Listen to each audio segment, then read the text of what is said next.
আসসালামু আলাইকুম। আজকে আমি দেখাবো কিভাবে আপনি আপনার ফেসবুকের পুরাতন স্টোরি এখন আবার খুঁজে বের করবেন।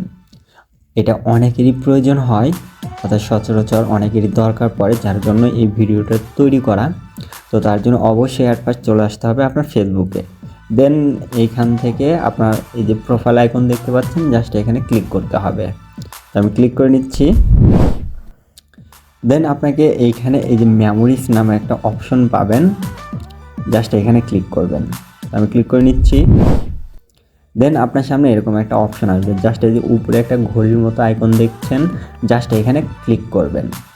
আমি ক্লিক করে নিচ্ছি। দেন আপনার সামনে পুরাতন নতুন অল ইন এভরিথিং স্টোরি চলে আসবে এরকম। তো আসার পর আপনার যে স্টোরিটা প্রয়োজন সেই স্টোরিটাতে ক্লিক করবেন। তো ধরেন আমি আমার এই স্টোরিটা আমি নিব, তো তার জন্য আমি এই স্টোরিটাতে ক্লিক করতেছি।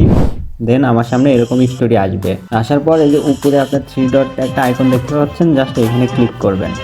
ক্লিক করার পর আপনার এখানে একটা সেভ অপশন আসবে, অর্থাৎ আপনার যদি ভিডিও হয় তাহলে সেভ ভিডিও আসবে, আর ইমেজ যদি হয় সেক্ষেত্রে সেভ ইমেজ আসবে।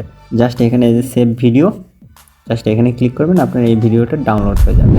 আমি ডাউনলোড করে নিচ্ছি। দেন আমি যদি এখন গ্যালারিতে যাই তাহলে এই ছবিটা আমি পেয়ে যাব, অর্থাৎ এই ভিডিওটা আমি পেয়ে যাব। তো এইরকমভাবে আপনারা আপনাদের পুরাতন স্টোরি খুঁজে বের করতে পারবেন।